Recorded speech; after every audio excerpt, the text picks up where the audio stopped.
जॾहिं इम्तिहान वेझा ईंदा आहिनि त ॿारड़ा पंहिंजे ज़हन ते टेंशन रखनि था, स्ट्रेस वठनि था। त जेके ॿारड़ा उन स्ट्रेस खे सुठे नमूने हैंडल करे ॼाणनि था उहे कामयाब थी वेंदा आहिनि। ऐं ॿारनि खे एतिरो चवंदुसि त इम्तिहान तव्हांजे वेझा अचनि त टेंशन न वठो। सिर्फ़ु टेंशन वठण सां जेको बि तव्हांजे दिमाग़ में हूंदो, जेको बि तव्हां पढ़ियो हूंदो, उहो सभु विसरी वेंदो।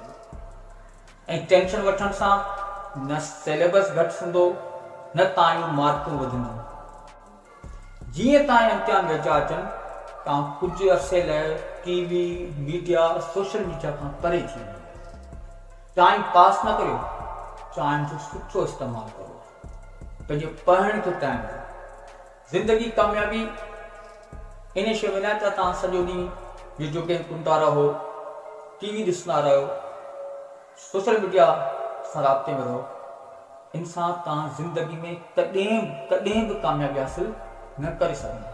ये ज़िंदगी में कामयाबी हासिल करणी आहे त तव्हांखे हींअर महिनत करणी पवंदी, पंहिंजे पाण खे पीड़ाव ॾियणो पवंदो। पोइ तव्हां ॾिसो तव्हांखे कामयाबी कीअं न थींदी।